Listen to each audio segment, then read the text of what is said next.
Hola, hola, ¿cómo están todos? Muy buenas tardes. Pues antes que nada les agradezco mucho su presencia y espero que esta tarde, como las anteriores, sean de mucha participación y enseñanza para todos.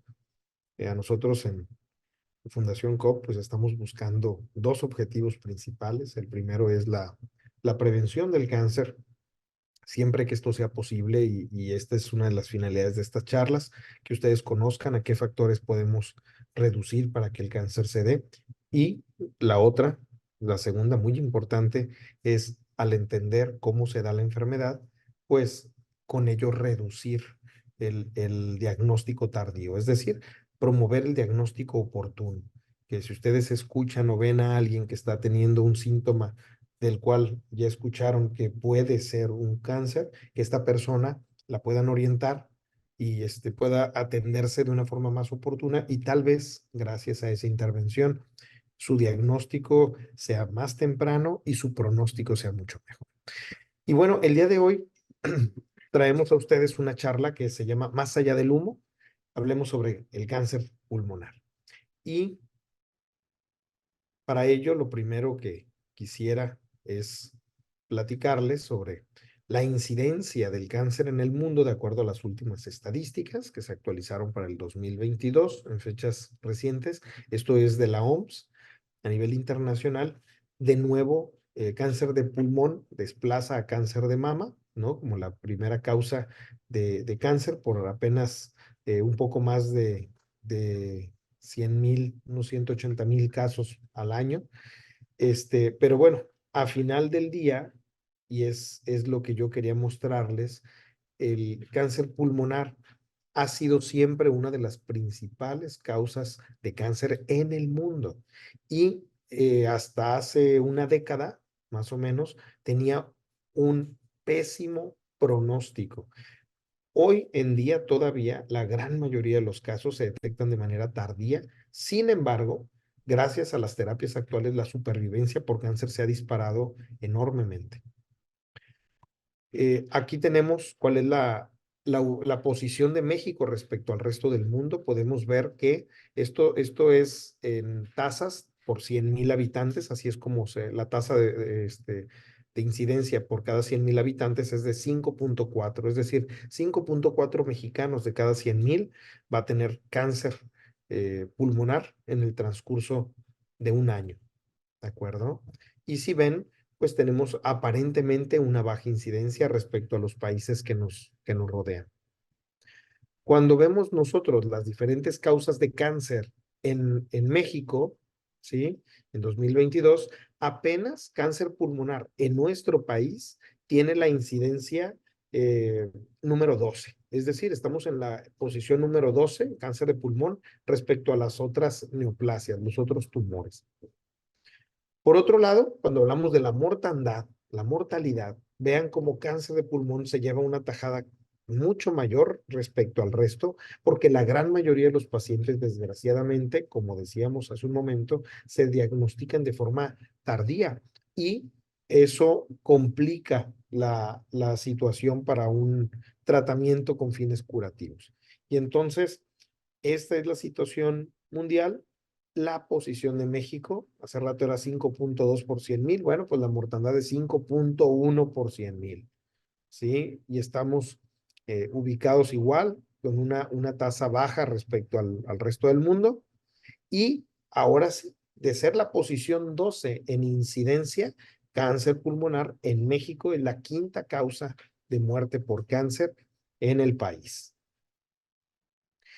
De nuevo, esta gráfica ya la habíamos visto anteriormente y tenemos aquí, les recuerdo, esa línea gris que atraviesa en medio toda la gráfica nos está hablando de la tasa de crecimiento, la incidencia de los tumores malignos como causa de muerte en México. Esta es una estadística bastante vieja, pero yo no he encontrado una actualización que muestre todo esto, ¿no? Las diferentes causas y su cambio en el tiempo. La verdad es que está muy buena porque podemos ver cómo, por ejemplo, la pandemia de obesidad en el 2000 dispara la diabetes y desplaza por primera vez al cáncer de ser la segunda causa, pasa a ser la tercera causa, apenas por un poco, por la diabetes mellitus. En fin, ¿qué nos espera para el futuro en México con estas gráficas? Recordemos que de aquí al 2045 se espera que la incidencia de cáncer aumente tanto en hombres como mujeres. Se espera un incremento en los siguientes 20, 25 años de más de un 80% en los hombres y de un 66% en las mujeres.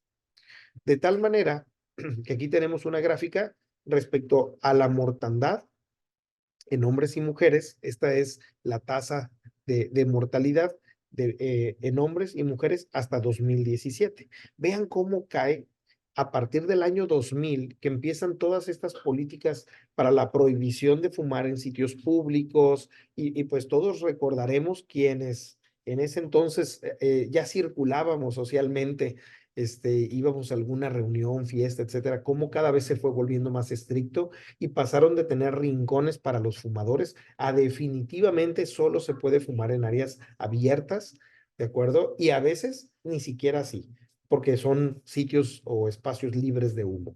Entonces, esto reduce sustancialmente la incidencia, la mortandad por cáncer pulmonar paulatinamente. Sin embargo, la proyección que se tiene tanto para la incidencia como para la mortalidad, es decir, la incidencia son los casos nuevos y la mortalidad de aquí al 2050 es, si lo ven, en hombres y mujeres se mantiene más o menos estable y pasa la incidencia en hombres a ser hasta 11.7 y la mortalidad en 11.3. Y en las mujeres la incidencia para el 2050 sería de 7.3 y la mortandad de 7.0 por cada 100,000 habitantes. Cuando vemos los casos que hay en la actualidad contra los que habrá, vemos cómo hay 8,250 más o menos en 2020 y para el 2045, 25 años más tarde, esta cifra prácticamente ya se duplicó y un poquito más, 16,900 casos nuevos para entonces. Entonces, estamos porque se duplique la cantidad de pacientes con cáncer de pulmón. Esto es para recordarles, nosotros estamos compuestos por células. Las células son la base, es el ladrillo que compone este edificio que somos nosotros, este rascacielos, y tenemos más de 30 billones de células en una misma persona. De todas esas células, recordemos que hay más de 200 tipos distintos, tienen diferentes formas, funciones, se expresan en ellas, por lo tanto, diferentes genes, aun cuando tienen el mismo material genético. La parte que expresa, por ejemplo, una célula de hueso va a diferir de una célula de piel, de una célula de la sangre, de una neurona, etcétera. Entonces, todos estos cambios, todos estos comportamientos distintos también les confieren otras propiedades. Los glóbulos rojos, por ejemplo, son la célula más abundante, representan más del 80% de todas las células de nuestro cuerpo, mientras que las demás células componen solo el 20, pero tienen una enorme variedad. Y el promedio de vida de estas células, y me refiero a todas en general, va a variar. Por ejemplo, los glóbulos blancos pueden vivir alrededor de 13 días. Esto va a depender mucho de cuál glóbulo blanco en particular, porque los glóbulos blancos son muchos y distintos. Están los glóbulos rojos que viven un promedio de 120 días, unos 4 meses, mientras que las neuronas pueden vivir tanto como toda la vida del ser humano, ¿no? Y entonces todas estas diferencias en comportamiento, actividad metabólica, etcétera, nos llevan a que haya también diferentes tipos de cáncer. Hay más de 200 tipos de células, pues sorpresa, hay más de 200 tipos de tumores malignos diferentes. Entonces, cuando hablamos de pulmón, es importante comentar que está compuesto en su interior por diferentes tipos de células. Aquí tenemos un ejemplo de cómo se ven los epitelios en diferentes regiones. Epitelios son las membranitas que recubren el interior, por ejemplo, de la vía aérea. En tráquea y bronquios, este es el tipo de poblaciones que tenemos, muchas células ciliadas, eso se le llama un epitelio ciliado estratificado, mientras que en los bronquiolos o alveolos, de nuevo, son células ciliadas, pero ya es un epitelio simple, no una única capita. Si vamos bajando, cuando llegamos a los alvéolos, ya están células muy específicas que son los neumocitos tipo 1 y 2 los que los componen. Y esto es simplemente para que nos demos cuenta que en todo el aparato respiratorio van a ir cambiando las poblaciones de células y por lo tanto también los tipos de tumores que se pueden generar en el pulmón. Cuando hablamos de los factores de riesgo que tenemos para el desarrollo de cáncer pulmonar, es muy importante mencionar que el principal factor de riesgo lo constituye el tabaquismo. El consumo de tabaco expone a nuestro tejido pulmonar y más allá, es decir, los labios, las encías, la boca, la lengua, la garganta, el esófago, el estómago. Luego se absorben muchas de estas sustancias y se eliminan, por ejemplo, por orina. Y entonces la vejiga, vean aquí en esta gráfica como vejiga es uno de los tumores más fuertemente relacionados con el tabaquismo después del pulmón. Esto es porque el tabaco contiene una serie de sustancias químicas como benceno, cromo, polonio 210, que es un material radioactivo que se encuentra en el suelo en cantidades muy pequeñas, pero que el tabaco como planta tiene la propiedad de concentrar y extraer del suelo y lo concentra en sus hojas. Cadmio, arsénico, hidrocarburos aromáticos policíclicos que se consideran de los principales disruptores del DNA que generan las mutaciones, que dan lugar a las mutaciones para el desarrollo del cáncer, formaldehído, y por mencionar muchos otros, ¿no? La nicotina que genera la adicción, además, si se le agrega, porque hay forma de inyectarle una mayor cantidad, no, hombre, pues hace que la adicción vaya acompañada del envenenamiento que conlleva el consumo de tabaco. Ahora, fíjense, la segunda causa más importante después del consumo de tabaco, el tabaco, insisto, da el 90% de los cánceres de pulmón.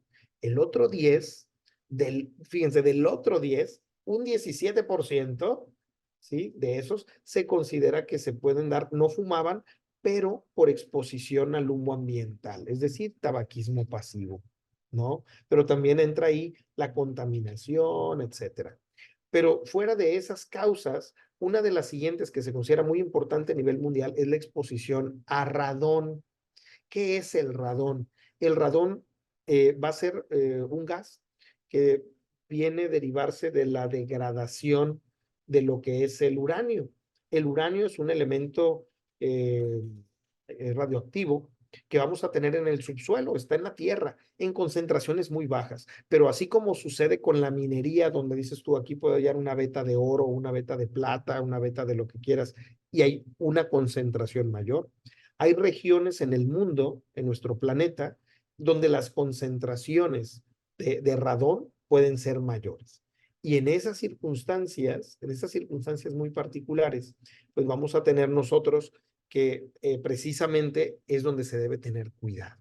La dosis, de acuerdo a la EPA, que es la Agencia para el Cuidado del Medio Ambiente de Estados Unidos, la dosis de exposición máxima que se debe tener o a partir de la cual hay que considerar mecanismos para la ventilación de un área es una concentración de 148 becquerelios por metro cuadrado, metro cúbico. Bueno, primero, un becquerelio es una unidad de degradación nuclear, es cuántos núcleos se están rompiendo por segundo, ¿sí? En un espacio, en este caso de un metro cúbico. Y estas cifras que les estoy mostrando las saqué del Instituto de Física de la UNAM y es una serie de estudios que hicieron sobre la Tierra en México y las concentraciones de uranio y vemos que Sinaloa está, al igual que Sonora, en los estados que tienen la mayor concentración de becquerelio. Sin embargo, perdón, de becquerelio, discúlpenme, de radón y que tienen el número de becquerelios por metro cúbico más alto en el país. Entonces, aquí, ojo, ¿cómo esa concentración pudiera incrementarse para exponerme al riesgo? Porque 66 está lejos todavía, no es la mitad, siquiera, afortunadamente, de la dosis máxima permitida para lo que es las instituciones ambientales. Bueno, si nosotros tenemos un sótano en la casa donde vivimos, si ese sótano no está bien ventilado, se puede acumular el gas radón ahí y los becquerelios por metro cúbico verse incrementados. Ese es un ejemplo. Eh, eh, para esto no hay como la ventilación. La ventilación de esos espacios subterráneos es lo que permitiría que esto no suceda. Lo otro, en sitios donde hay una alta concentración de uranio en el subsuelo, y esto puede suceder en algunos sitios de Europa, como en España o en Estados Unidos, en diferentes regiones. Estados Unidos tiene un mapa muy completo sobre la exposición de radón a nivel nacional, pero de Estados Unidos, y ellos en aquellas áreas o regiones donde hay un alto riesgo para la acumulación del radón en el subsuelo, dentro de lo que son sus restricciones constructivas, o sea, para construir una vivienda, te exigen que lleve un blindaje porque hay materiales que se pueden utilizar para dar blindaje, así como se colocan unas mallas para hacer la impermeabilización de los techos de las casas. Bueno, con materiales un poco distintos, plastificados, con aluminio, con mallas metálicas, etcétera, que generan un bloqueo mucho más intensivo para un gas. Esto se ponen en el sótano o en las paredes de estos sitios e impide el paso del gas radón del subsuelo a través de las paredes y el piso de estas construcciones, porque atraviesa el concreto, ¿eh? Entonces, a menos que se cuente con una barrera especializada como estas que menciono, pues el riesgo ahí va a estar, ¿no? Entonces, bueno, esto probablemente no lo sabían. Ahora que lo saben, pues si tienen áreas como sótanos, hay que ventilarlos mejor. Finalmente, perdón, ahí está. Finalmente, las variedades histológicas, es decir, las variedades de tejido tumoral más frecuentes en el cáncer de pulmón, se clasifican de la siguiente manera. Primero, dividimos el cáncer en un cáncer microcítico o de células pequeñas y el no microcítico o de células no pequeñas. Esto hace que el carcinoma microcítico en general cubre alrededor del 10% de todos los cánceres. El restante 90 a 85% se divide en adenocarcinoma, que es el principal. Aquí en esta gráfica que están ustedes visualizando, viene como el 40%. La realidad es que puede llegar a ser hasta un 60 o más. El carcinoma epidermoide con un 25 a 30% y el carcinoma de células grandes indiferenciado, que puede ser de un 10 a un 15%. En el caso de los carcinomas microcíticos, estos tienen una tasa rapidísima de crecimiento, se diseminan de forma muy temprana, dan muchas metástasis y comúnmente se ven más en fumadores intensivos, ¿no? Mientras que de los otros tumores, todos se vinculan con tabaquismo, por supuesto. El adenocarcinoma es el más común. Y aquí, ¿por qué el adenocarcinoma es el más común? Bueno, adenocarcinoma significa que es un tumor glandular y lo vamos a encontrar, si ven el dibujo, la gráfica, generalmente mucho más cercano a la periferia de los tumores. Tiene que ver con que el tejido glandular es más abundante en los extremos distales, o sea, más lejanos de la vía respiratoria. Antes de que los cigarrillos tuvieran filtro, la variedad más común, con casi el 50%, era el carcinoma epidermoide. El carcinoma epidermoide es más de presentación central, como pueden ver ahí en la gráfica. Y cuando llegan los filtros de los cigarrillos, las partículas que inhalamos se reducen sustancialmente de tamaño porque las grandes se quedan en el filtro y todas esas pequeñeces de partículas que se logran meter llegan más al fondo y entonces se dispara la incidencia de adenocarcinoma y baja la incidencia de un carcinoma epidermoide. Finalmente está también los carcinomas de células grandes, indiferenciados. Esos son pues mucho más raros, son tumores muy rápidos en su crecimiento y alcanzan grandes volúmenes y también se localizan principalmente en la periferia. Cuando hablamos de los signos clínicos, cuando ustedes dicen, bueno, ¿y cómo yo podría detectar un cáncer de pulmón o pensar que puedo tener un cáncer de pulmón? porque tengo el antecedente sobre todo, ¿no? De tabaquismo o una historia familiar relacionada. Bueno, de forma temprana lo más común es la falta de aire, ¿no? La presencia de tos y hemoptisis. Hemoptisis es la salida de sangre en la flema. En el caso de la disnea, la falta de aire, ¿no? Al respirar, tendrá muchos detalles, ¿no? Esto puede ser también etapas avanzadas porque ya está generándose un derrame, etcétera, que dificulta que el poco pulmón disponible logre hacer una diferencia. Pero esta falta de aire también se da en muchas otras enfermedades, como puede ser la enfermedad pulmonar obstructiva crónica, ¿sí? En donde tenemos pues la bronquitis crónica, el enfisema, y ahí en esas presentaciones de la enfermedad nos puede hacer falta aire, puede haber la famosa disnea. Ahora, la tos, que es, acuérdense que está la tos del fumador, ¿no? Todos los días en la mañana despiertan porque la flema espesa no se pudo fácilmente eliminar y la tos ayuda a que se desprenda, ¿no? Y les ayuda a eso precisamente. Sin embargo, la tos por cáncer de pulmón no suele ceder a antitusivos, por ejemplo. Generalmente le das un benzonatato, un medicamento que inhiba la tos y no logra un control absoluto de esta. Es cada vez, conforme avanza la enfermedad, más resistente a los medicamentos para control de la tos. Y finalmente, por ejemplo, la hemoptisis en las etapas tempranas es la presencia de sangre. Esa se relaciona más con que sea una lesión maligna, porque una lesión benigna también te puede dar tos, te puede dar disnea, pero cuando hay sangre de por medio, la ruptura de vasos sanguíneos y ese comportamiento con el tumor generalmente está vinculado a situaciones, vamos a llamarle, pues más graves o delicadas.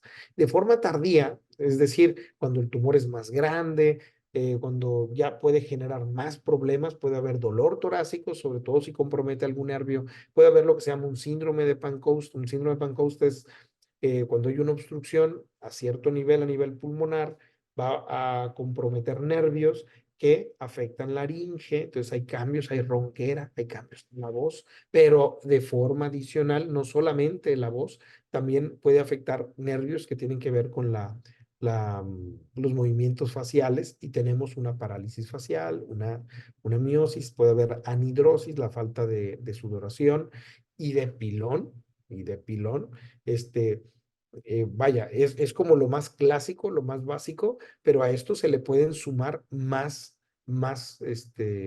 efectos adversos, ¿no? El síndrome de vena cava, que es por obstrucción de la vena cava que va a desembocar el corazón, pero ahí está lleno de ganglios en esa zona, porque ahí están muy cerca los bronquios y ahí podrían concentrarse ganglios, por ejemplo, o tumor que obstruya la vena cava. Y el síndrome de vena cava habla de que precisamente se está tapando la vena, ¿no? Y se acumula la sangre. Luego, la presencia de convulsiones, por ejemplo, cuando hay migración de las células a cerebro, alteraciones de pruebas de funcionamiento hepático, donde veamos una serie de cambios muy probablemente relacionados por la probable presencia, valga la redundancia, de actividad metastásica, y la hipercalcemia. La hipercalcemia tiene que ver porque el tumor empieza a generar algo que se llama proteína semejante a la paratormona y empieza a generar una desregulación del manejo del calcio, de tal forma que empieza a liberarse y acelera una descalcificación. Eso puede ser, pero también a veces es efecto directo de la actividad tumoral en el hueso.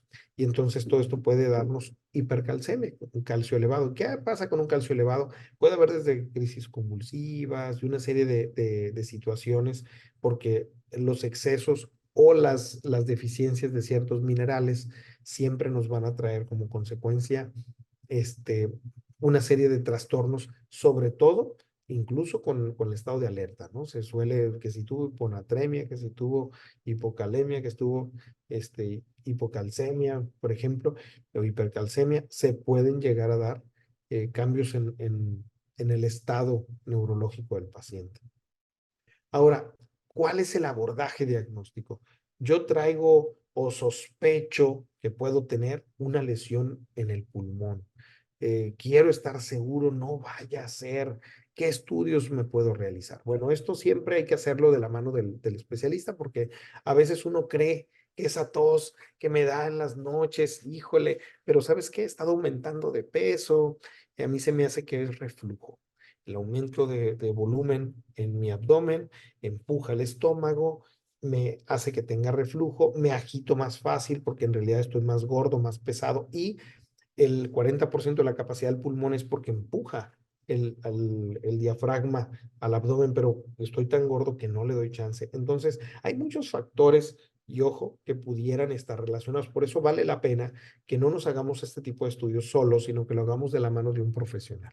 Mi recomendación sería acudir con alguien como un internista, como un neumólogo, incluso un cirujano de tórax. O sea, los especialistas en esto son los que nos pueden dar más luz y confianza de que lo que se haga sea favorable. Entonces, aquí, ¿qué estudios proceden? Tomografías. Y cuando hablamos de tomografía, sobre todo y pensamos en un tumor, hacemos tomografías por lo menos de tórax, abdomen y pelvis. Vemos todo el tórax, por supuesto, pero además, abdomen y pelvis nos pueden dar mucha idea con respecto a la actividad metastásica. Sepan ustedes que cuando uno pide, por ejemplo, una tomografía de tórax, abdomen y pelvis, aquí es muy importante que tengan contraste.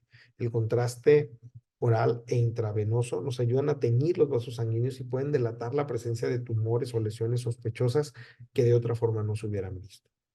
Ahora, de laboratorio, ya mencioné, pues sí, su biometría hemática que tiene que ver con la, llamémosle la naturaleza de la sangre, ¿no? Porque vamos a ver muchas características, no nada más y cuántos glóbulos rojos y glóbulos blancos y plaquetas hay, sino hay otros detalles ahí finos que hay que buscar.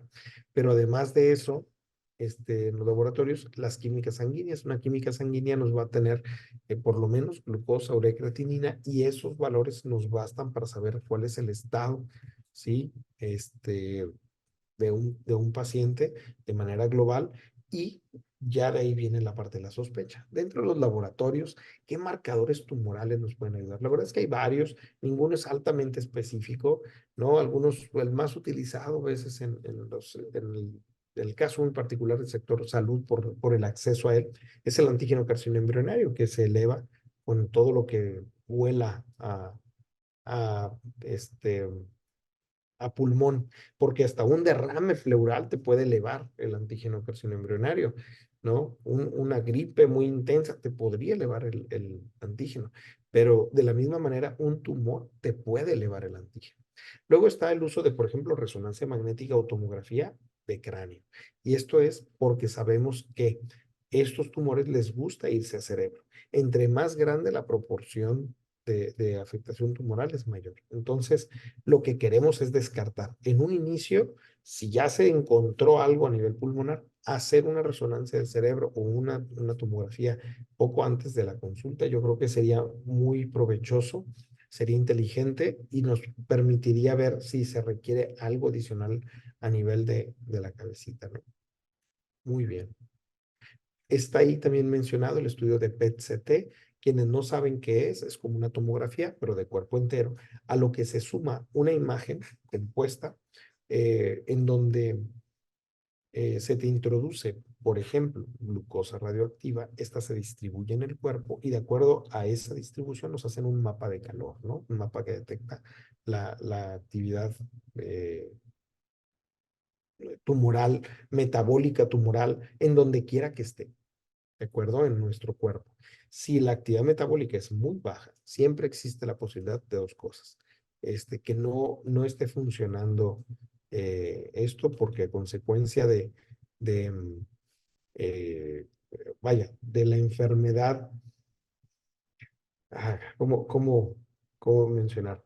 Miren, cuando se administra la glucosa radioactiva para el PET, eh, esto se va a absorber en todo el cuerpo y se va a distribuir por la actividad metabólica de los tejidos. Pero si yo tengo un tejido que tiene una actividad metabólica muy lenta, pues va a absorber muy poca glucosa. La mayoría de los tumores tienen una actividad metabólica rápida y se va a delatar porque va a absorber más glucosa y va a destacar. Pero también existen los falsos positivos y los falsos negativos. Un falso positivo, por ejemplo, sería tener una infección por COVID, en donde van a brillar ganglios y estructuras pulmonares por la gran actividad metabólica. Mientras que en el caso de un falso negativo sería un tumor pulmonar que estuviera creciendo extraordinariamente lento, de tal forma que no captó mucha glucosa y no se delata, es decir, junto al tejido sano que le rodea, no se nota una diferencia sustancial. Ese sería un falso negativo, un tumor engañoso. La gran mayoría de los tumores de pulmón van a darnos tumores con un rápido desarrollo, crecimiento y que capten mucha glucosa. Por eso deben saber que PET está indicado en pocos tumores desde la perspectiva diagnóstica inicial. Son los tumores de cabeza y cuello, por supuesto que los linfomas y también, en este caso, estamos hablando de el cáncer de pulmón. Los tumores pulmonares también están metidos ahí en ese grupo, ¿no? De pacientes que se benefician de hacer un PET.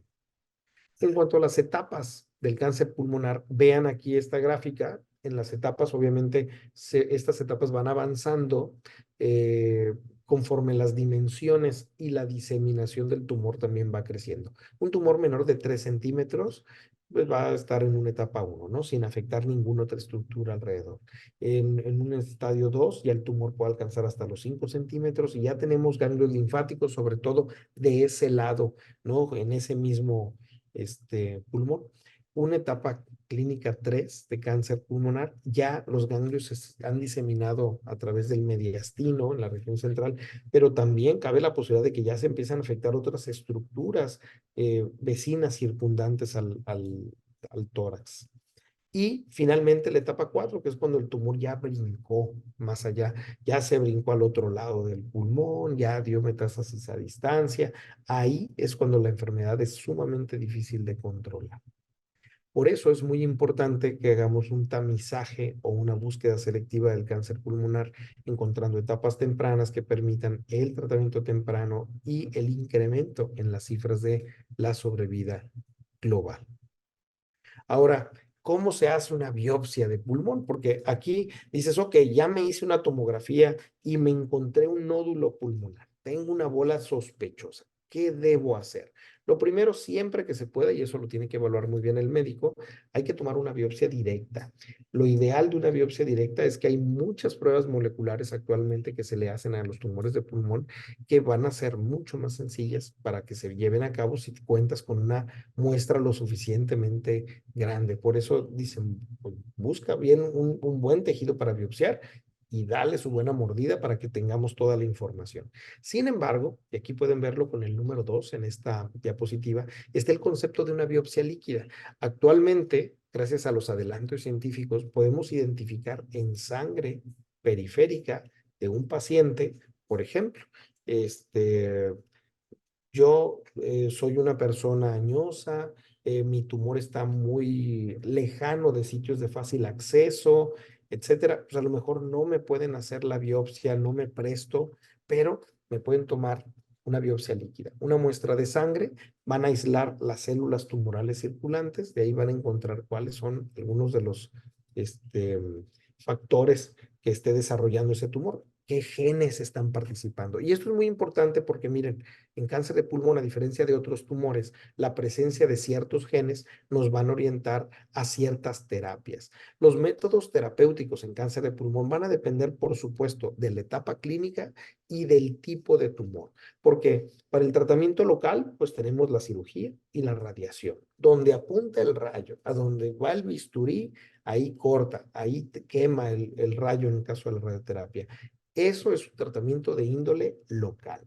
Pero además está el sistémico. Sistémico quiere decir que llega y se distribuye, sobre todo, por ejemplo, a través del torrente sanguíneo y nos va a impactar contra el tumor. Ahí entra la quimioterapia, las terapias dirigidas, la inmunoterapia, o sea, una serie de terapias, de tratamientos que logran el control de la enfermedad, pero de una forma general, sistémica, en todos lados. El tumor tiene una metástasis en cuello, una metástasis en la mama y una metástasis en el pulmón contralateral y luego otra en hígado. Ok, el medicamento, cualquiera de estos, llega a todos esos rincones y va a tener a raya a la enfermedad.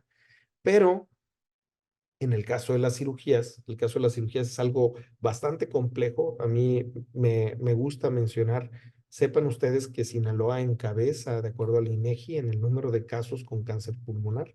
Y también, por fortuna, cada vez más aquí tenemos nosotros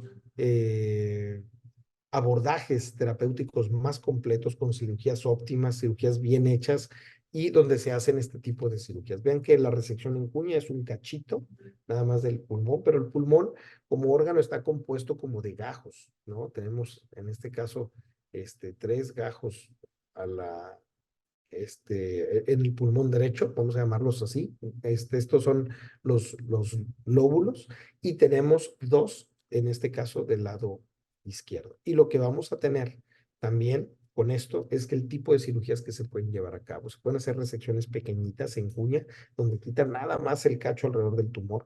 Otros donde el tumor está un poco más grande y quitan todo un segmento, un gajo dentro de los gajos principales y finalmente una lobectomía donde quitan todo el gajo completo, ¿no?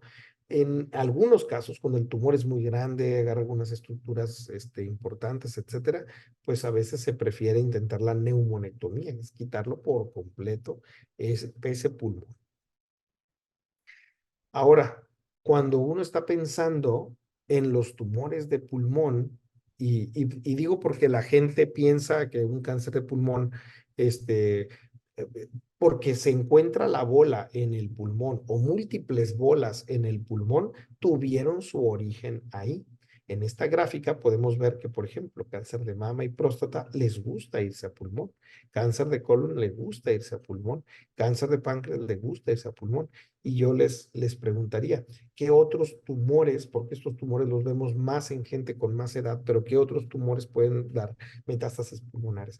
Muy comúnmente los de testículo, muy comúnmente los sarcomas. Esos dos son tumores de gente joven, generalmente entre sus 20, 30, 40 años hay una alta incidencia y entonces ahí es donde pueden aparecer también este tipo de eh, lesiones pulmonares que pueden confundir o pensar que se trata de otro tumor primario.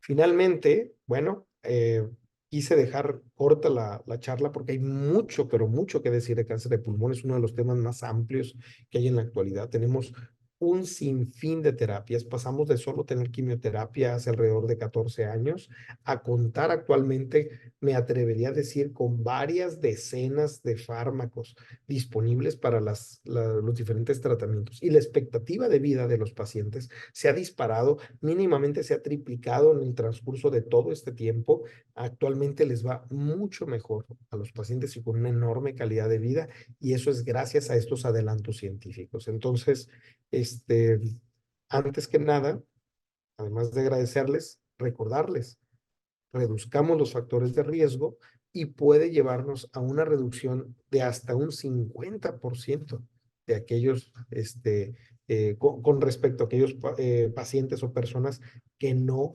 están reduciendo esos factores ambientales que pueden modificarse. ¿Cuáles son?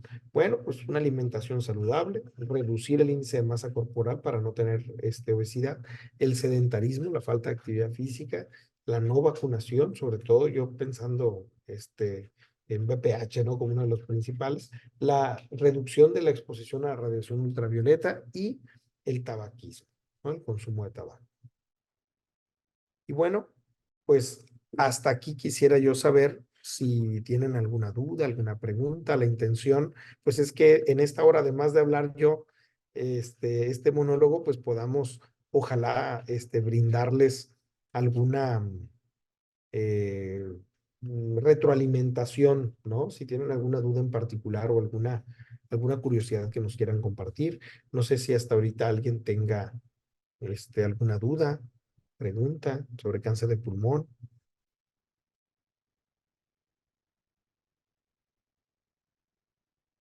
Como que los agarramos con con menos, ajá, con menos ideas sobre esta enfermedad. Pues ya vieron, es la principal causa de cáncer en el mundo, ¿sí? En nuestro país apenas ocupa la posición 12, pero de incidencia, pero la mortalidad es el quinto lugar. Y desgraciadamente va a subir, como lo sucede con todos los tipos de cáncer, pero de una forma intensa, ¿no? ¿Qué posibilidades nos preguntan hay de que una persona de 20 años que fuma y tiene tos pueda desarrollar un cáncer de pulmón? Miren, la verdad es que los pacientes habitualmente la exposición como factor importante, pues tiene que ver con el tiempo que estuvieron expuestos. A lo mejor un paciente joven, pero que tiene una exposición muy importante desde su infancia, porque el papá fumaba y le tocó de bebé, de niño en la primaria hasta la secundaria, a lo mejor estar oliendo cigarro, todo eso pues impacta, ¿no? Entonces, como antecedente. Pero algo que es importante también decir es que cada vez hay más casos de cáncer en pacientes jóvenes y que estos tienen a veces un vínculo genético, pero si no, tienen alguna suma de factores de riesgo de forma extraordinaria, porque los jóvenes de hoy tienen otra vida, otra alimentación y otras exposiciones muy distintas a las que tuvieron sus padres. ¿De acuerdo? Entonces, algo así como una probabilidad nada más por el grupo de edad y que sea mujer, es un poquito difícil, ¿no? De darte una cifra. Lo que sí les puedo decir es que más que pensar en probabilidad, porque sí pensaría yo que es una probabilidad baja, pero yo diría, bueno, si quiero descartar, le hago al menos una tomografía de tórax simple y vamos viendo qué se encuentra. Y si encuentro algo, oye, te voy a completar la tomografía con una contrastada, ¿no? De tórax, abdomen y pelvis. Eso es lo que yo propondría. No sé si alguien más tiene alguna. Sí, acá hay una nueva pregunta. Muy bien. Ah, claro, dice, en los últimos tiempos se habla mucho de que las personas expuestas a humo de hornillos, o sea, los hornos de leña, pueden padecer cáncer de pulmón. Claro que sí, claro que sí. De hecho, ya les decía yo, Sinaloa tiene una muy alta tasa de exposición por la gente de la sierra que manejaba, que además de fumar, muchos pues también usaban hornos de leña y estaban encerrados todo el día en las cocinas, respirando el humo de las chimeneas. Lo que sí es importante saber es que para eso se desarrolló estas nuevas cocinas de leña que sacan el humo al exterior. Y esas ya no se relacionan con el desarrollo de cáncer de la misma forma. Recuerden, en caso de que alguien tenga una cocina de leña, ojalá la pueda cambiar por una de las que no ahuman dentro la casa, pero algo que siempre servirá es una buena ventilación. Ahora, aquí hay otra pregunta. ah, ah, que si las personas, porque hay personas que nunca se cuidan y fuman hasta 4 cajetillas a la semana y nunca desarrollan cáncer. No, bueno, es que recordemos una cosa. El cáncer le va a dar a 1 de cada 3 mexicanos en el transcurso de su vida. Y el principal factor de riesgo aquí es el estar vivo. Estás vivo, se te reproducen tus células y una de ellas va a generar o puede llegar a generar una mutación.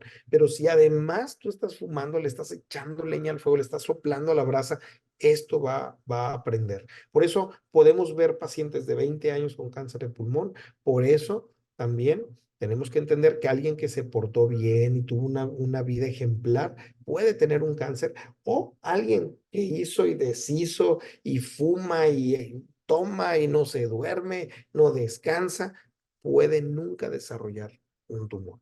El azar es un factor importante aquí. Luego, en los factores de riesgo viene no vacunación. Sí, claro, en los factores de riesgo ambientales modificables hablamos de no vacunarse, sobre todo algunas vacunas que previenen, porque tú te expones, por ejemplo, eh, prevenible con vacunación, en la actualidad, pues hepatitis, ¿no? O bien virus como el del papiloma, que son oncogénicos, desarrollan tumores, generan cáncer. A esos, con tus vacunas bien puestas y defendiéndote, reduces la incidencia de cáncer, ¿no? A eso se refiere en esa gráfica. Un paciente nos preguntan que fumó más de 7 años, pero que ya dejó de fumar hace 5. ¿Está en riesgo todavía? Sí, claro que sí. Se sabe que entre más tiempo transcurre de que dejaste de fumar, ese riesgo va bajando con el tiempo, pero no se va del todo. Siempre tienen un riesgo, diríamos, incrementado con respecto a alguien que nunca fumó. Alguien que fumó, aunque sea poquito, va a tener un riesgo incrementado contra alguien que no. ¿Ok? Pues no sé si alguien más tenga alguna inquietud, aprovechen, aprovechense, Matías, que esto no es todos los días. Hay que tratar de saciar todas las dudas y preguntas. Nada nos va a dar más gusto. Hola, hola, muchas gracias. Bueno, pues si no hay ninguna otra inquietud, pues a mí me dio mucho gusto compartir con ustedes. Los invitamos a que den a conocer este programa, este proyecto, ¿no? Para que otros puedan ser partícipes. Nosotros queremos hacer esto todavía más grande y más adelante. Yo espero que así pueda ser.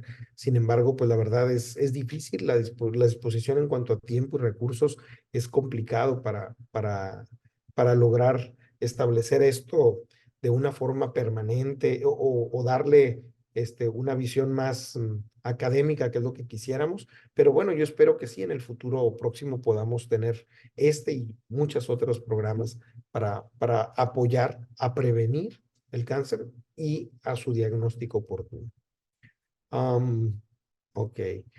Dice, doctor Lorena, a mi papá le dura la tos hasta un mes o más. ¿Es normal o es un foco rojo? La verdad es que, ojo, por ejemplo, alguien que tiene reflujo, les explicaba hace rato, puede tener tos. Alguien que es asmático o hiperreactor bronquial, sus bronquios responden exageradamente, por ejemplo, al humo, puede estar tosiendo por mucho tiempo. O los que son alérgicos y tienen reacción alérgica y están así.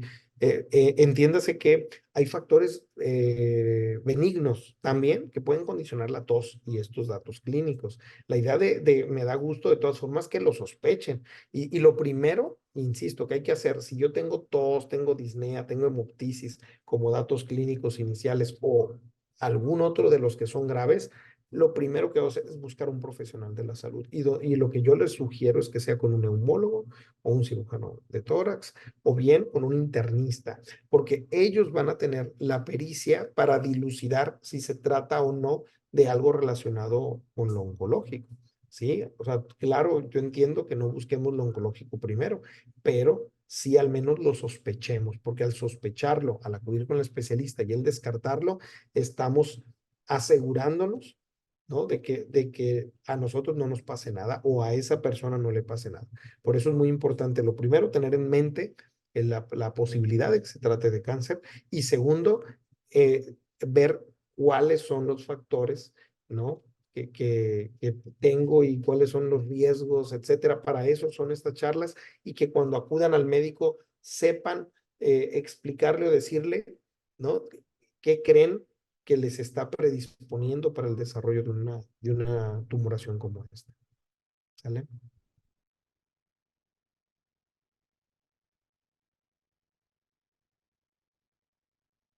Gracias por la información. Seguimos con las terapias dirigidas, metástasis de pulmón por sarcoma. Sí, les decía yo, los sarcomas, ¿no? Y los tumores testiculares, por ejemplo, en los hombres jóvenes, en pacientes jóvenes, son mucho más comunes como actividad metastásica pulmonar.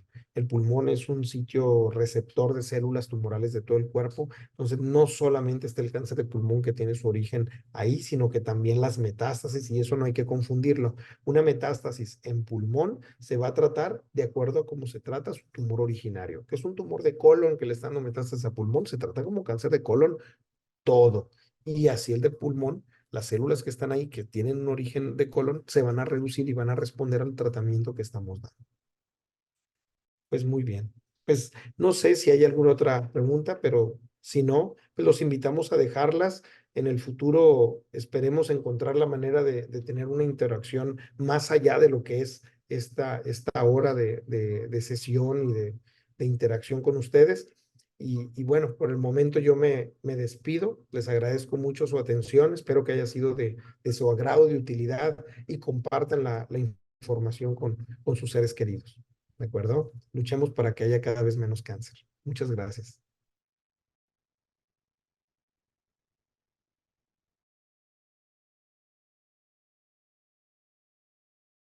Muchas gracias por la información, doctor. Igual gracias a ustedes que tienen las dudas y que nos las hacen llegar. Les voy a volver a compartir el canal de YouTube donde nosotros estamos subiendo las charlas, igual algún otro contenido que tenemos ahí también. Y les voy a dejar nuestro número de WhatsApp, el número de WhatsApp de Fundación. Igual si tienen alguna duda, si quieren una atención personalizada con el doctor o con nuestros especialistas, con gusto nosotros les podemos ayudar. Se los acabo de compartir ahí en el chat y les adelantamos la próxima charla. Permítame un momento.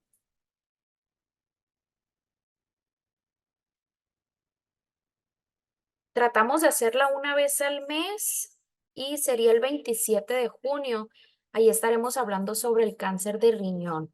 Igual, cáncer de los más importantes. Hay muchos casos de estos. Entonces, pues ojalá y estemos aquí el próximo mes. Tengan muchas dudas y pues como dice el doctor, hay que erradicarlo o hay que disminuir los casos. No sé si tengan alguna otra duda también que les podamos ayudar antes de que termine aquí el doctor.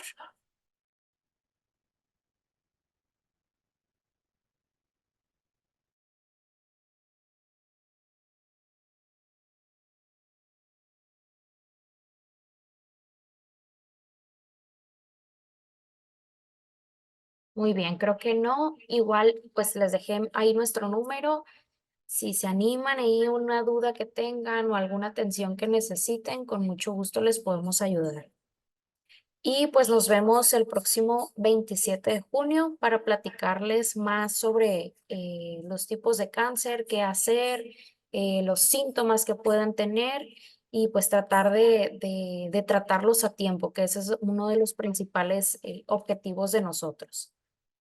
Entonces, sin más por el momento, nos despedimos. Muchísimas gracias por estar aquí, por escucharnos y pues nos vemos el próximo mes.